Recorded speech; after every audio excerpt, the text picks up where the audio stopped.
oleh beberapa hal. Jadi pengaruh yang pertama itu dikarenakan daerah perkembangan ilmu pengetahuan yang semakin berkembang itu semakin luas. Dimana kalau kita ingat-ingat lagi itu seperti negara-negara seperti Amerika dan Rusia itu telah telah memberikan kontribusi yang penting untuk perkembangan ilmu pengetahuan. Nah, juga dengan didorong adanya kesadaran bangsa Eropa tentang filsafat India pada waktu itu. Nah, pengaruh yang kedua itu adanya ilmu pengetahuan itu telah dijadikan kekuatan utama juga sejak abad ke-17 yang ternyata pada abad itu mengalami perluasan khususnya di bidang geologi, biologi, dan kimia. Lalu pengaruh yang ketiga itu adalah dengan adanya perkembangan teknologi, mesin produksi yang secara pasti sudah merubah struktur sosial, sekaligus memberikan konsep-konsep baru dalam hubungannya dengan lingkungan fisik. Dan pengaruh yang terakhir adalah adanya perubahan yang cepat atau bisa kita sebut biasa dengan revolusi, adanya revolusi baik di bidang filsafat, politik yang merubah sistem pemikiran tradisional.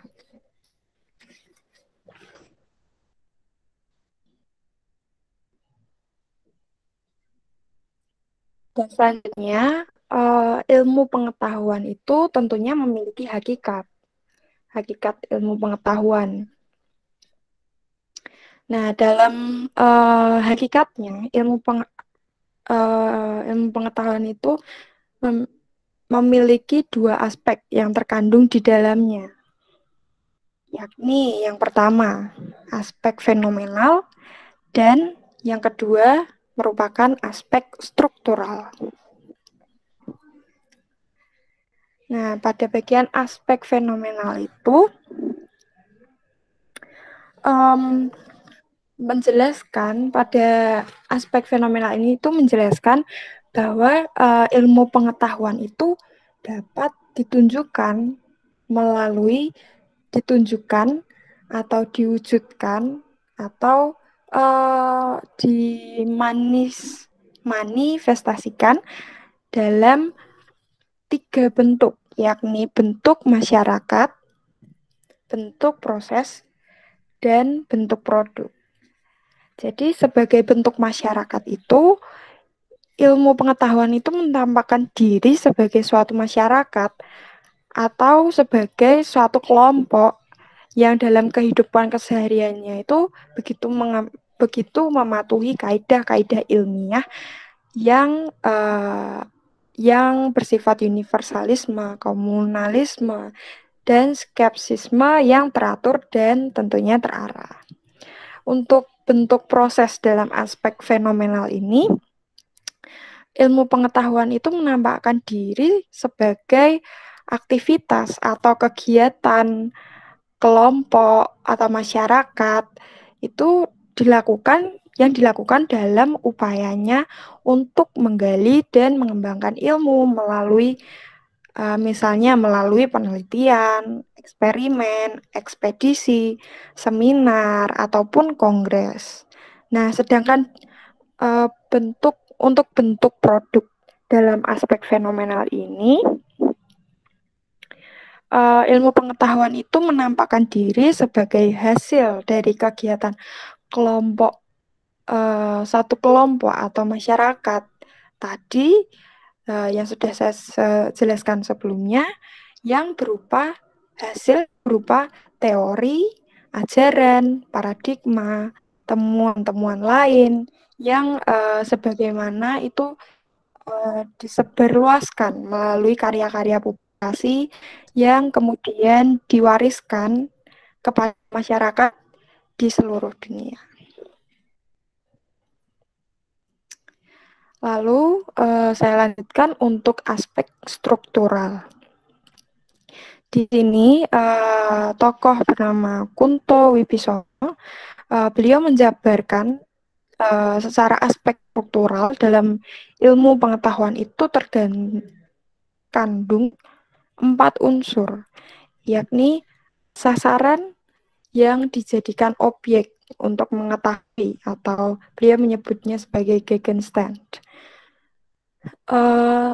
Dalam mempelajari ataupun membangun satu ilmu pengetahuan itu tentunya dalam hakikatnya itu harus ada sasaran atau objek yang apa sih objek yang ingin diketahui, yang ingin didalami agar nantinya itu bisa menjadi ilmu pengetahuan. Lalu unsur yang kedua dalam aspek ini adalah objek sasaran tersebut itu harus bisa terus-menerus dipertanyakan dengan metode tertentu tanpa mengenal henti. Jadi setelah kita menemukan objek sasaran yang akan kita dalami, kita harus memilah objek tersebut itu, apakah objek tersebut itu masih bisa terus dipertanyakan, dan apakah objek itu bisa diselidiki dengan berbagai metode, tidak hanya dengan satu metode, dan bisa terus ditelusuri begitu. Dan untuk selanjutnya ada alasan dan motivasi untuk terus-menerus dipertanyakan. Dengan adanya pertanyaan-pertanyaan tersebut, kita juga membutuhkan alasan dan motivasi apa yang mendasari dalam penelitian kita mengenai objek dan sasaran tersebut, sehingga alasan ataupun motivasi ini nantinya akan mewujudkan tujuan dari ilmu pengetahuan yang kita dalami ini. Dan yang terakhir adalah jawaban-jawaban yang diperoleh itu nantinya kemudian di kemudian hari akan disusun dalam suatu kesatuan sistem.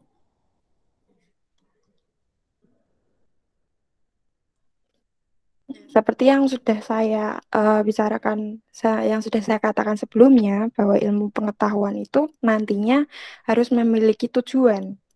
Nah, di sini tokoh Goldner menyatakan secara tegas bahwa tujuan ilmu pengetahuan itu, beliau mengatakan bahwa tujuan ilmu pengetahuan itu adalah the nominal objective of any scientific enterprise is to extend knowledge of some part of the world. Yang berarti tujuan nominal dari setiap usaha ilmiah itu adalah untuk memperluas pengetahuan dari beberapa bagian di dunia. Lalu dari ungkapan tersebut, tokoh Suryono Sukanto mengemukakan atau menjabarkan tujuan tersebut menjadi 3 tujuan.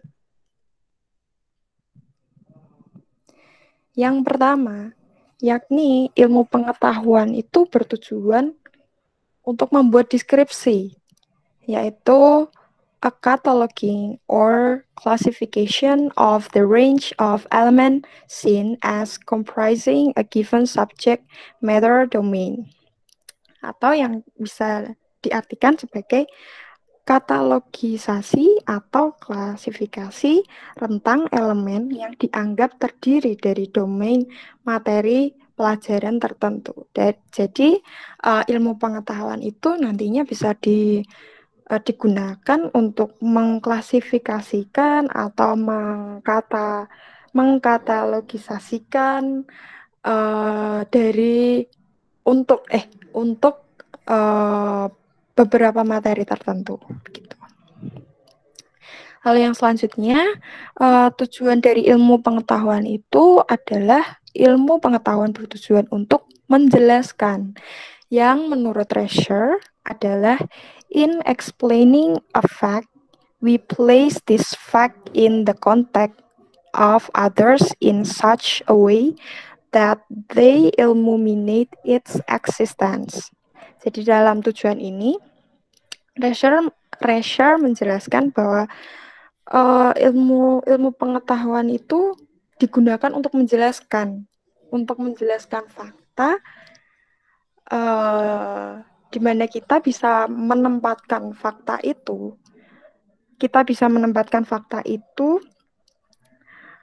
dalam konteks orang lain sedemikian rupa sehingga mereka yang kita tempatkan itu mereka mengetahui bagaimana keberadaannya, ikut merasakan bagaimana keberadaannya gitu. Dan yang terakhir adalah ilmu pengetahuan itu bertujuan untuk mengusahakan prediksi, yakni an effort to foretell future occurrences on the basis of past information. Jadi melalui ilmu pengetahuan itu, melalui fakta yang sudah kita ketahui, ilmu pengetahuan yang sudah kita ketahui sekarang, itu diharapkan bisa untuk memprediksi apa sih yang akan terjadi pada masa depan dengan fakta-fakta yang kita sudah punyai saat ini. Gitu. Nah, untuk selanjutnya, untuk menguatkan tujuan-tujuan dari ilmu pengetahuan yang sebelumnya, maka terdapat beberapa pilar untuk menguatkannya. Dan di sini disebut sebagai pilar filosofis keilmuan. Pilar yang pertama adalah pilar ontologis. Dalam pilar ontologis ini, itu ilmu pengetahuan itu menyangkut mengenai permasalahan tentang keberadaan. Nah, pilar ini itu dapat memberikan landasan bagi penyusunan asumsi, dasar-dasar teoritis, dan membantu terciptanya komunikasi interdisipliner maupun multidisipliner. Tentunya pilar ini nantinya akan membantu pemetaan masalah, kenyataan, batas-batas ilmu, dan kemungkinan kombinasi antara ilmu pengetahuan. Lalu pilar yang selanjutnya adalah pilar epistemologis. Dalam pilar ini, itu selalu akan menyangkut permasalahan tentang sumber pengetahuan, sumber kebenaran, bagaimana cara memperoleh kebenaran itu, bagaimana kriteria kebenaran, proses, sarana, dasar-dasar kebenaran, sistem, prosedur, maupun strategi. Nah, pilar epistemologis ini nantinya juga bisa memberikan sumbangan bagi contohnya sarana legitimasi bagi ilmu pengetahuan atau menentukan keabsahan dari suatu disiplin ilmu pengetahuan tertentu. Lalu yang ketiga ada pilar aksiologis. Dalam pilar ini itu selalu dikaitkan dengan problematika yang harus dipertimbangkan seperti etis, moral, religius dalam setiap penemuannya, harapan atau pengembangan suatu ilmu pengetahuan. Dan nantinya pengalaman aksiologis itu dapat memberikan dasar dan arah pengembangan ilmu pengetahuan. Sehingga dengan pilar ini itu dapat mengembangkan etos keilmuan seorang profesional dan ilmuwan. Setelah saya menjelaskan mengenai IPTEK, berikut saya akan menjelaskan mengenai Pancasila. Dan di bagian pertama ini saya akan menjelaskan Pancasila sebagai falsafah dan sebagai ideologi negara. Untuk yang pertama, Pancasila sebagai falsafah. Jadi Pancasila itu sebagai falsafah dan dasar negara itu berakar dari nilai-nilai dan budaya masyarakat dan bangsa Indonesia yang digali dari pandangan hidup bangsa yang merupakan jiwa dan kepribadian bangsa Indonesia. Nah, Pancasila sebagai dasar falsafah negara itu merupakan sesuatu yang asli ataupun murni dari bangsa Indonesia sendiri. Meskipun secara tidak langsung itu juga mendapat pengaruh dari bangsa lain. Nah, seperti yang kita ketahui bahwa Pancasila itu sebagai dasar falsafah negara memperoleh pengesahan secara normatif setelah Indonesia merdeka, yaitu tepatnya pada saat disahkan oleh PPKI pada tanggal 18 Agustus 1945. Dengan demikian, maka Pancasila sebagai dasar falsafah negara itu melekat dan tentunya tidak bisa dilepaskan pada kehidupan masyarakat, terkhususnya bangsa dan negara Indonesia. Lalu, menurut seorang tokoh bernama Susanto Darmo Sugondo, beliau menjelaskan bahwa Pancasila sebagai falsafah itu telah memenuhi 4 persyaratan. Nah, apa saja persyaratan itu? Kita akan melihat. Persyaratan yang pertama, jadi Pancasila itu sudah dapat mempersatukan seluruh bangsa dan rakyat Indonesia yang susunan masyarakatnya itu majemuk seperti masyarakat di Indonesia. Lalu persyaratan yang kedua yakni bahwa dasar falsafah negara itu diterima dan disetujui oleh seluruh elemen bangsa dan rakyat Indonesia. Dan bahwa dasar falsafah negara itu telah berakar dalam hati bangsa dan rakyat Indonesia. Dan persyaratan yang terakhir adalah bahwa dasar falsafah negara itu mampu memberikan pengarahan tujuan sehingga dapat dijadikan pedoman bagi perjalanan hidup bangsa kita di kemudian hari.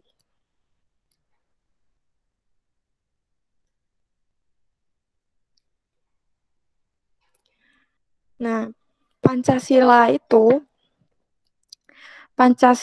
sebagai falsafah negara merupakan sumber filsafat bagi bangsa dan negara Indonesia. Nah, filsafat Pancasila sendiri itu berbeda dengan filsafat-filsafat yang ada seperti filsafat komunis maupun filsafat liberal. Sehingga di sini Pancasila itu sebagai filsafat bangsa dan negara itu memiliki tujuan, yakni menyatukan bangsa Indonesia yang dimana di dalamnya itu serba pluralistik dan tujuan yang memiliki tujuan secara umum untuk menangkal filsafat-filsafat selain filsafat dari Pancasila, yakni seperti filsafat komunis dan filsafat liberal. Sehingga Pancasila sebagai kesatuan sistem filsafat itu memiliki dasar ontologis, epistemologis, dan aksiologis. Dan ini. Dan selain memiliki dasar ontologis, epistemologis, dan aksiologis, Pancasila itu sebagai suatu sistem filsafat juga didukung oleh beberapa sifat yang seperti ada pada filsafat pada umumnya, yakni bersifat koheren atau dalam hubungannya itu antar bagian-bagian atau antar sila Pancasila itu tidak ada pernyataan-pernyataan yang saling bertentangan, itu dalam Pancasila itu tidak ada, jadi saling berhubungan. Dan yang kedua itu bersifat menyeluruh dalam hal meliputi semua tata kehidupan manusia baik dalam bermasyarakat maupun dalam bernegara. Lalu sifat yang selanjutnya adalah bersifat mendasar. Nah, dalam hal ini itu Pancasila itu sampai ke titik yang mutlak atau sampai ke titik sampai pada unsur dasar tata kehidupan dan hubungan yang terjadi antar manusia. Dan sifat yang terakhir dalam Pancasila itu bersifat spekulatif, yakni merupakan berisi praanggapan sebagai hasil perenungan pada awal permulaan. Nah, sebagai filsafat bangsa dan negara, Pancasila merupakan acuan yang intelektual kognitif bagi cara berpikir bangsa yang dalam usaha keilmuan itu dapat terbangun ke dalam sistem filsafat. Sehingga Pancasila itu sebagai sistem filsafat mengandung kesatuan nilai yang tidak dapat dipisahkan antara satu nilai dengan nilai yang lainnya yang terkandung di dalamnya. Untuk yang selanjutnya, Pancasila sebagai ideologi negara.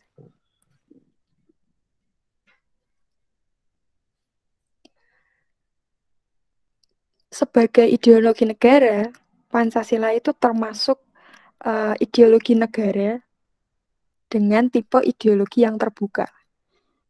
Tentunya ideologi yang terbuka itu berbeda ya dengan tipe ideologi yang tertutup.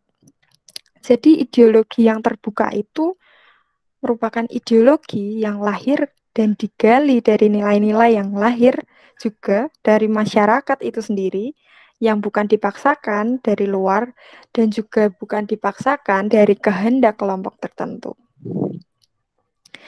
Nah, dalam hal ini Pancasila sebagai ideologi negara itu sama seperti halnya Pancasila sebagai falsafah, yakni telah memenuhi beberapa persyaratan, yakni persyaratan yang pertama adalah realitas. Dalam persyaratan ini, itu berarti bahwa nilai-nilai yang terkandung dalam ideologi Pancasila itu mencerminkan berbagai realitas yang kini tumbuh dan berkembang dalam masyarakat. Jadi ideologi itu harus memberikan citra bahwa dirinya, ideologi tersebut, itu adalah kenyataan dalam masyarakat itu sendiri. Dan persyaratan yang kedua adalah idealitas. Dalam arti dalam persyaratan ini itu berarti bahwa kadar idealisme yang ada dalam Pancasila itu mampu dihitung mampu menumbuhkan motivasi, gairah kepada para subjek seperti kita sebagai masyarakat pendukungnya, sehingga apa yang terkandung dalam dirinya itu bukanlah hanya sekedar utopi ataupun tanpa makna lagi, melainkan pada suatu saat itu nantinya akan benar-benar akan dapat diwujudkan dalam kenyataan hidup. Lalu persyaratan yang ketiga adalah fleksibilitas, di mana memiliki arti bahwa Pancasila itu nantinya akan tetap relevan dan tetap berfungsi, atau kita bisa bilang dengan fungsional dalam kenyataan hidup.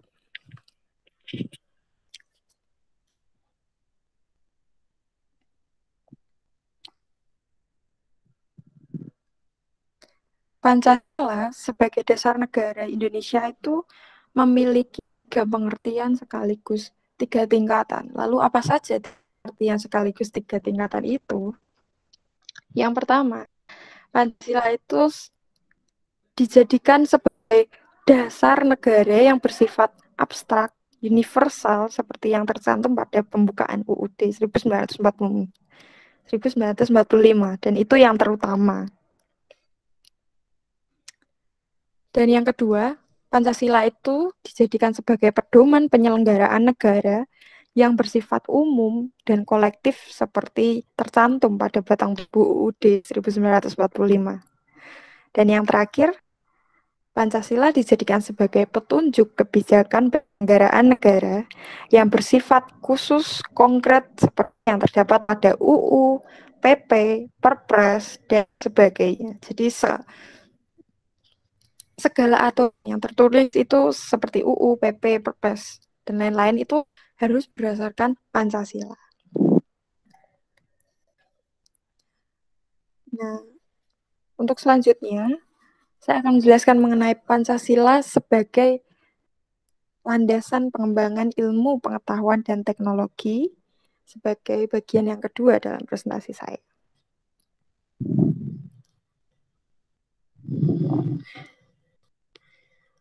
Bangsa Indonesia merupakan bangsa yang menjunjung tinggi akan perkembangan ilmu pengetahuan. Bahkan pengembangan diri melalui ilmu pengetahuan itu merupakan salah satu bentuk dari hak dasar setiap orang.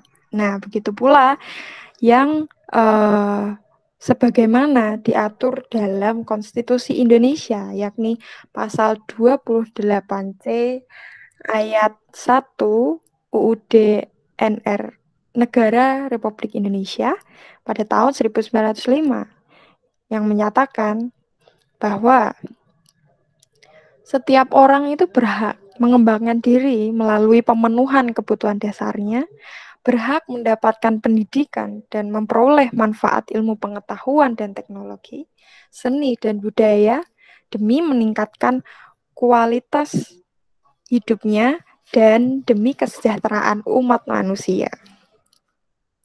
Lalu setelah kita melihat pengaturan yang sebagaimana sudah disebutkan dalam pasal 28C ayat 1 UUD Negara Republik Indonesia 1945 tersebut, maka kita dapat mengatakan bahwa bangsa Indonesia itu sangatlah menghormati pengembangan ilmu pengetahuan yang ada.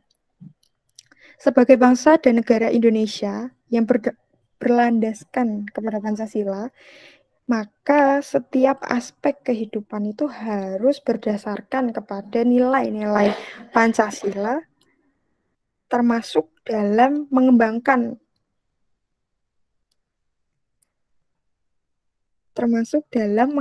ilmu pengetahuan. Hal ini sudah menjadi konsekuensi logis dari diterimanya Pancasila itu sendiri bagi masyarakat Indonesia, baik sebagai dasar negara, falsafah negara, maupun sebagai ideologi negara. Nah, dengan demikian, maka Pancasila dan ilmu pengetahuan itu mempunyai hubungan yang sangat erat, bahkan tidak bisa dipisahkan. Seorang tokoh bernama Kunto Wibisono itu bahkan juga mengatakan bahwa hubungan Pancasila dan ilmu pengetahuan itu tidak dapat lagi ditempatkan secara dikotomis ataupun saling bertentangan. Mengapa beliau menyebutkan hal tersebut? Yakni dengan alasan bahwa jika Pancasila tanpa disertai sikap kritis ilmu pengetahuan, maka akan menjadikan Pancasila itu sebagai suatu yang represif dan kontradiktif. Dan juga sebaliknya, jika ilmu pengetahuan itu tanpa didasari dan diarahkan oleh nilai Pancasila, maka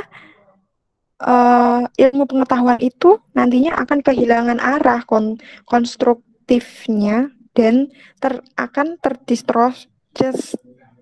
terdistorsi menjadi sesuatu yang akan melahirkan akibat-akibat fatal bagi kehidupan umat manusia yang tentunya kita sendiri juga tidak menginginkan akan hal tersebut. Lalu dalam membangun ilmu pengetahuan harus dilandasi oleh nilai-nilai yang terkandung dalam falsafah dan ideologi negara, yaitu Pancasila. Mengapa? Jadi hal ini itu disebabkan karena pada dasarnya ilmu pengetahuan itu tidak bebas nilai. Pancasila yang sila-silanya merupakan satu kesatuan yang sistematis haruslah menjadi sistem etika dalam pengembangan ilmu pengetahuan Pancasila yang mempunyai fungsi sebagai pijakan atau landasan moral etika bagi pengembangan ilmu pengetahuan. Nah, pijakan dan landasan moral etika ini itu juga sangat penting agar ilmu pengetahuan yang dikembangkan di Indonesia itu dapat memberikan manfaat dan kesejahteraan bagi seluruh rakyat Indonesia. Lalu dengan adanya asumsi-asumsi tersebut, maka Pancasila itu memiliki peran utama dalam pengembangan ilmu pengetahuan di Indonesia. Peran utama yang pertama yakni Pancasila itu berperan sebagai landasan bagi kebijakan pengembangan ilmu pengetahuan. Kebijakan pengembangan ilmu pengetahuan yang didasarkan pada Pancasila itu antara lain yang pertama, Pancasila akan menekankan bahwa pengembangan ilmu pengetahuan itu menghormati keyakinan religius masyarakat. Jadi dalam ilmu pengetahuan itu bisa saja penemuan ilmu pengetahuan itu tidak sejalan dengan keyakinan religius. Tetapi hal tersebut tidak harus dipertentangkan karena keduanya baik ilmu pengetahuan maupun keyakinan religius itu memiliki pemikiran logikanya tersendiri masing-masing begitu. Dan yang kedua, ilmu pengetahuan itu ditujukan bagi pengembangan kemanusiaan dan dituntun oleh nilai-nilai etis yang berdasarkan kemanusiaan. Jadi segala sesuatu yang dapat dilakukan itu tidak berarti harus dilakukan. Jadi semua hal itu tentunya kita bisa saja melakukannya. Tapi bukan berarti semua itu harus dilakukan. Mengapa?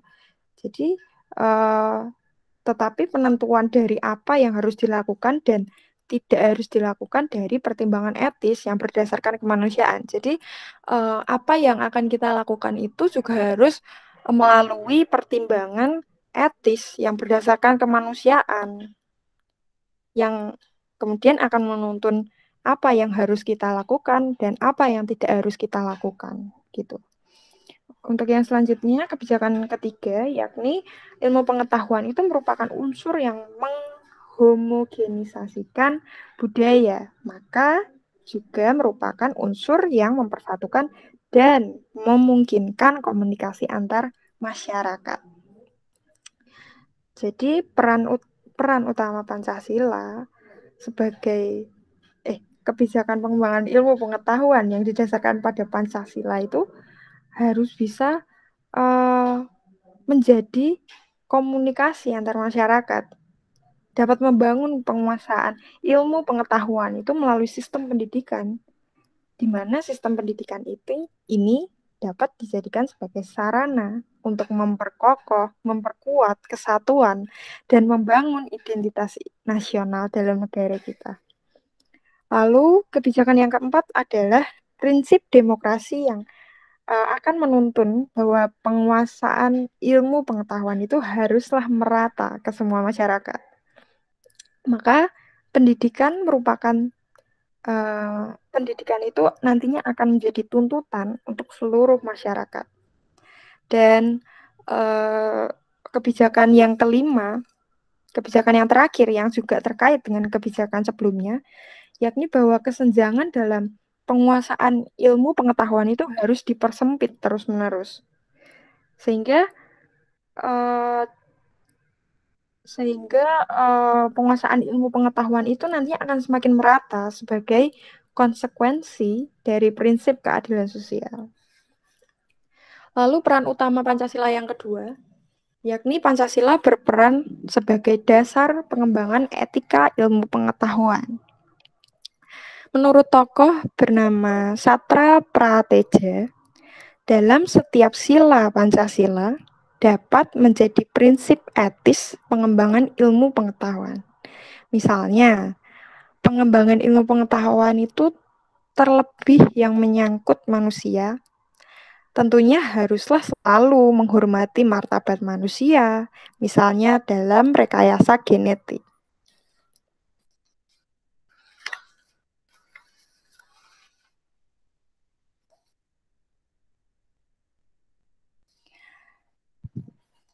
Lalu, di sini juga terdapat 4 hal pokok yang tidak boleh dilanggar dalam pengembangan ilmu pengetahuan berdasarkan nilai-nilai Pancasila dalam rangka menciptakan masyarakat yang beradab dan manusiawi. Dan empat hal pokok ini dituturkan oleh tokoh bernama T. Yaakob. Dan empat hal tersebut adalah yang pertama, yakni rumusan hak asasi manusia yang merupakan sarana hukum untuk menjamin penghormatan terhadap manusia. Jadi di sini individu-individu itu perlu untuk dilindungi dari pengaruh penindasan ilmu pengetahuan. Dan yang kedua, yakni keadilan dalam bidang sosial, politik, dan ekonomi sebagai hal yang mutlak. Perkembangan teknologi tentunya sudah membawa akibat konsentrasi kekuatan ekonomi maupun politik. Jika ingin memanusiawikan pengembangan ilmu pengetahuan itu, berarti tentunya harus bersedia desentralisasikan monopoli atau pengambilan keputusan dalam bidang politik maupun ekonomi. Pelaksanaan keadilan itu harus memberikan setiap individu kesempatan yang sama untuk menggunakan hak-hak yang dimilikinya. Lalu, hal yang ketiga adalah mengenai lingkungan hidup. Sebenarnya itu tidak ada seorang pun yang berhak menguras atau mengeksploitasi sumber-sumber alam dan manusiawi tanpa memperhatikan akibat-akibat yang akan terjadi pada alam maupun manusia ataupun akibat yang terjadi, dampak yang dirasakan oleh masyarakat, itu tidak ada seorang pun yang memiliki hak untuk menguras, mengambil ataupun mengeksploitasi itu. Nah, dalam hal ini ekologi itu secara singkat mengajarkan bahwa adanya hubungan erat antara benda yang satu dengan benda yang lain di alam ini. Nah, untuk hal yang terakhir adalah nilai manusia sebagai pribadi. Dalam dunia yang dikuasai teknologi pada zaman sekarang terkhususnya, harga manusia itu dinilai dari tempatnya sebagai salah satu instrumen sistem administrasi kantor tertentu. Jadi akibatnya manusia itu dinilai bukan sebagai pribadi, tetapi lebih dari sudut kegunaannya atau ya hanya dilihat sejauh ada manfaat praktisnya bagi suatu sistem. Nah, nilai sebagai pribadi berdasarkan hubungan sosialnya, dasar kerohanian, dan penghayatan hidup sebagai manusia itu seringkali dikesampingkan. Pengembangan ilmu pengetahuan, oleh karena itu, pengembangan ilmu pengetahuan itu harus memperhatikan nilai manusia sebagai pribadi dan nilai manusia, kita sebagai manusia, sebagai pribadi, itu tidak boleh kalah dengan nilai mesin ataupun nilai teknologi yang juga berkembang, yang juga terus berkembang di masa sekarang ini. Hal ini tentunya juga sangat penting karena sistem teknokrasi itu tuh cenderung dehumanisasi. Saya kira sekian dari penjelasan saya siang hari ini. Jika teman-teman ada yang mau bertanya, dipersilahkan. Terima kasih.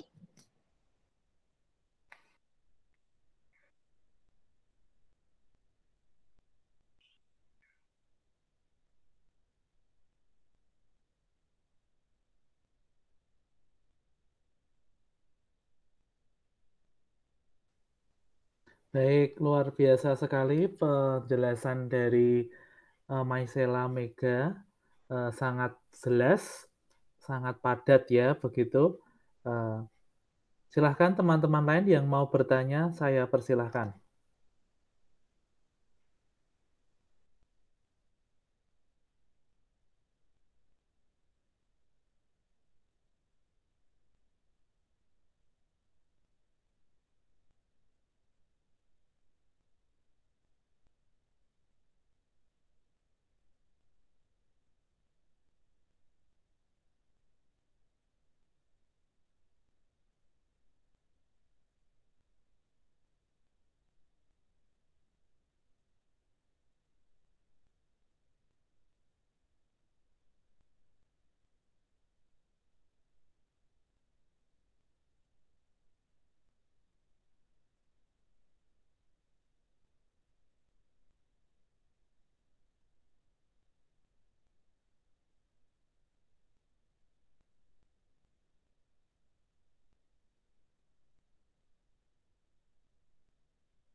Silahkan yang mau bertanya, Pak, saya izin bertanya. silahkan. Eh, Baik, Michelle, saya ingin bertanya. eh, Perkembangan teknologi saat ini memang sudah pesat. Semua orang tidak akan lepas dari perkembangan teknologi. Tetapi, apakah perkembangan teknologi atau iptek di Indonesia ini sudah sesuai dengan nilai-nilai Pancasila? Tolong jelaskan. Terima kasih.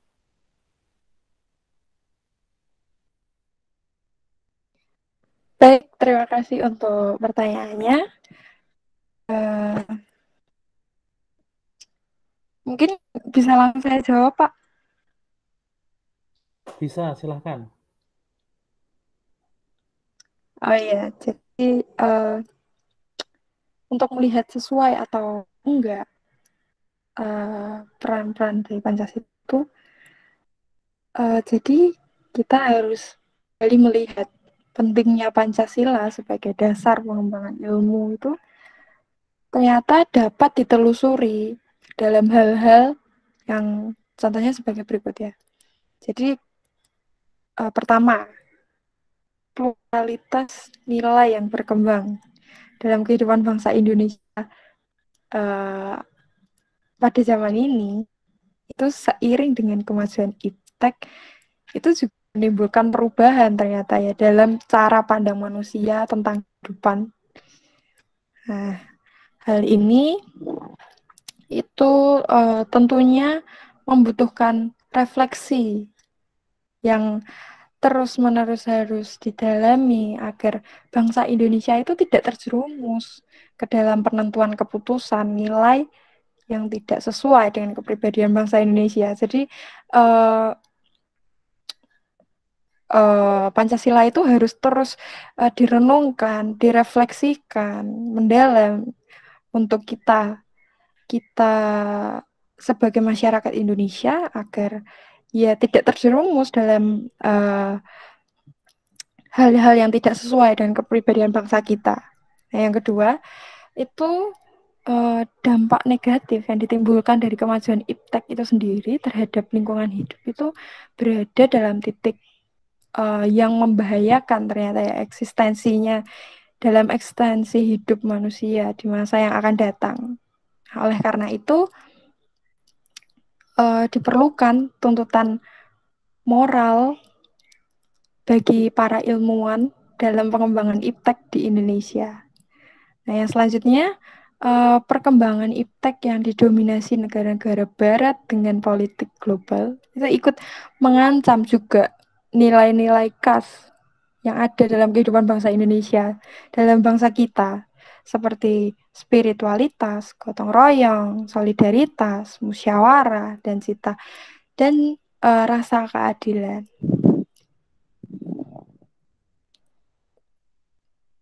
Oleh karena penjelasan yang saya sudah sampaikan itu, menurut saya diperlukan adanya orientasi yang jelas untuk menyaring dan menangkal pengaruh nilai-nilai global yang tidak sesuai dengan nilai-nilai kepribadian bangsa Indonesia.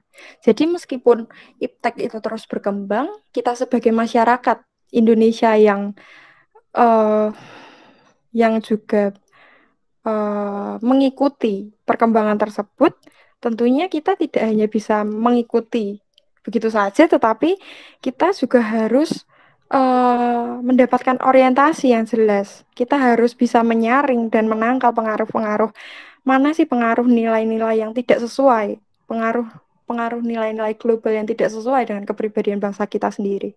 Begitu. Terima kasih.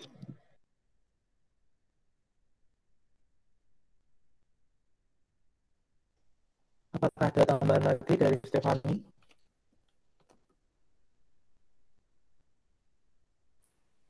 Tidak, Pak. Penjelasannya cukup jelas dan membuat saya paham. Terima kasih, Michelle. Oke, Baik, sama-sama. Terima ya. kasih juga. Oke, selanjutnya suaranya kok agak menggema-gema ya, tidak apa karena mungkin jaringan ya. Silahkan sekarang yang lain untuk bertanya.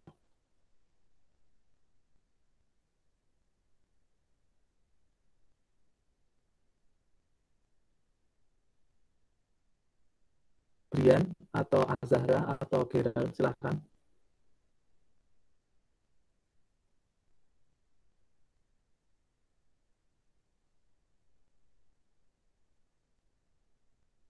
Maaf Pak, kayaknya saya belum bisa bertanya soalnya saya ketinggalan tadi. Oke, tidak apa-apa, tidak apa-apa. Brian, Mungkin saya mau ya, silahkan Azahra. untuk saya mau bertanya, tujuan negara Republik Indonesia kan untuk perlindungan, kesejahteraan, pencerdasan, dan perdamaian. Dan perkembangan iptek di Indonesia itu harus didasari nilai-nilai etis yang sesuai dengan dasar negara tersebut. Kalau menurut kamu nilai-nilai etis apa yang dimaksud dalam perkembangan iptek di Indonesia tersebut?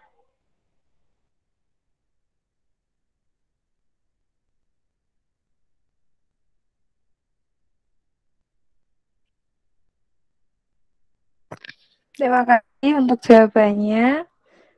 Terima kasih untuk jawabannya, untuk pertanyaannya. Nah, saya akan menjawab. Jadi, nilai-nilai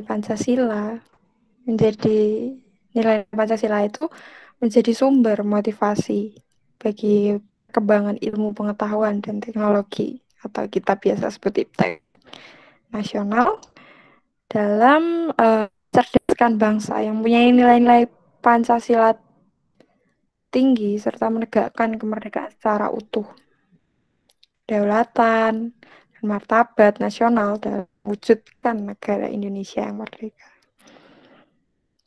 Nah, nilai-nilai yang etis itu juga kita pahami sebagai nilai-nilai Pancasila sebagai dasar perkembangan iptek itu karena nilai-nilai Pancasila itu sangat mendorong ternyata sangat mendasari akan perkembangan dari ilmu pengetahuan dan teknologi yang baik dan terarah. Maka dari itu dengan adanya nilai-nilai Pancasila tersebut itu perlu menjadi kesadaran masyarakat bahwa meningkatkan iptek di Indonesia sejak dini masyarakat itu harus memiliki dan memegang prinsip dan tekad. Jadi etisnya itu kita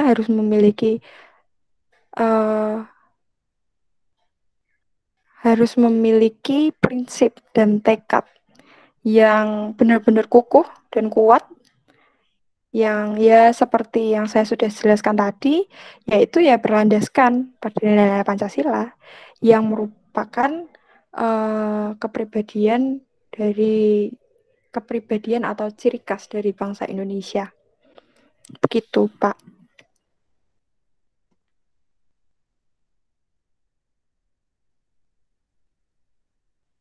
Terima kasih Mas Sela. Jawabannya sudah cukup menjawab pertanyaan.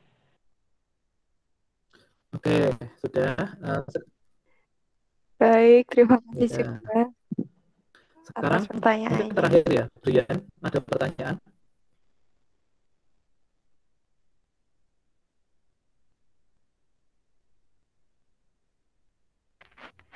Tes, halo. Ya, sudah terdengar. Pertanyaannya singkat aja. Untuk Pancasila, korelasinya dengan iptek itu sendiri secara singkat itu apa ya?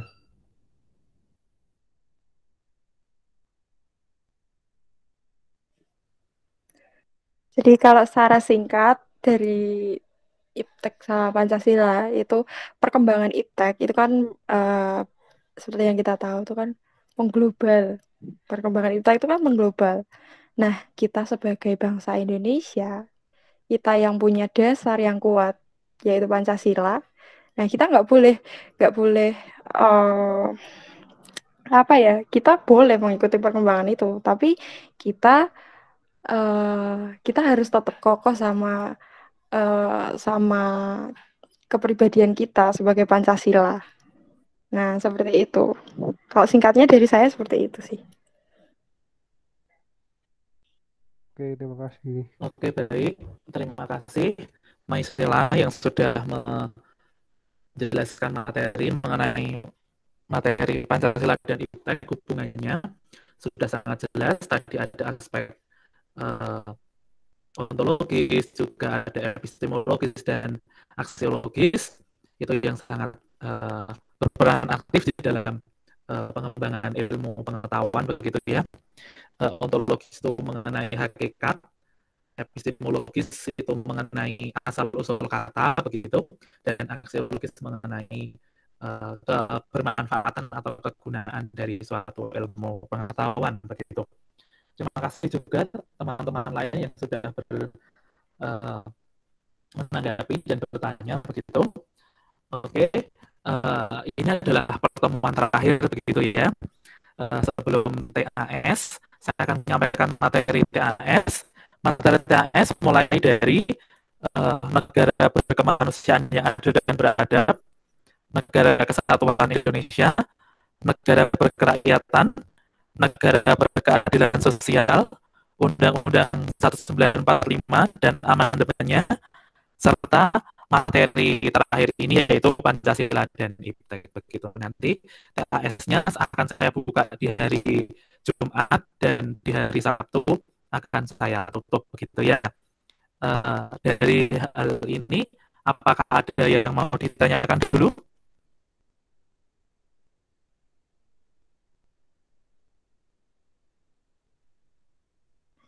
Pak, saya mau Ya, bertanya, boleh. kalau semisal untuk materinya itu kalau dikirim ulang begitu gimana Pak? Soalnya kemarin waktu awal itu saya ya saya mendownload tapi mendownloadnya bagian materi saya yang saya akan presentasikan dan jadikan Oke, tugas. ya Gitu. nanti materi docs akan saya kirim lagi untuk bahan belajar begitu ya.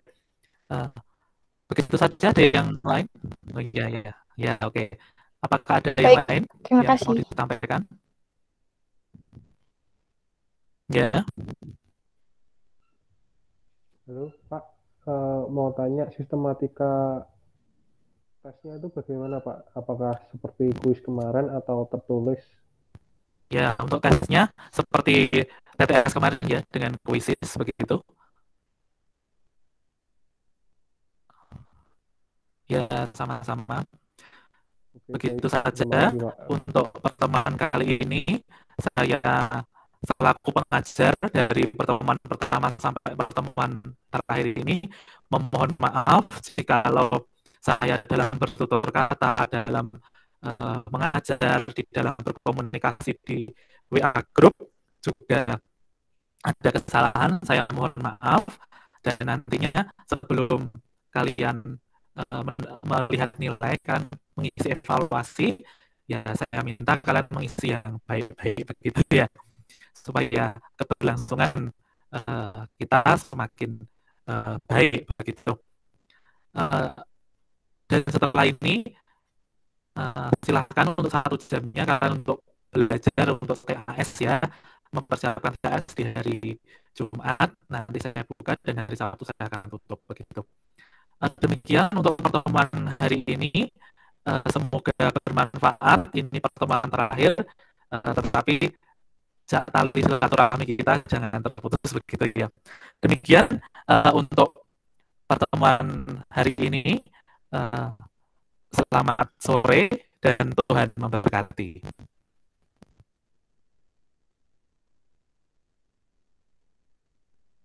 Selamat sore, Pak. Terima kasih. Ya, Pak. tetap sehat ya. Terima kasih Pak. Oke, ya, sehat semua ya.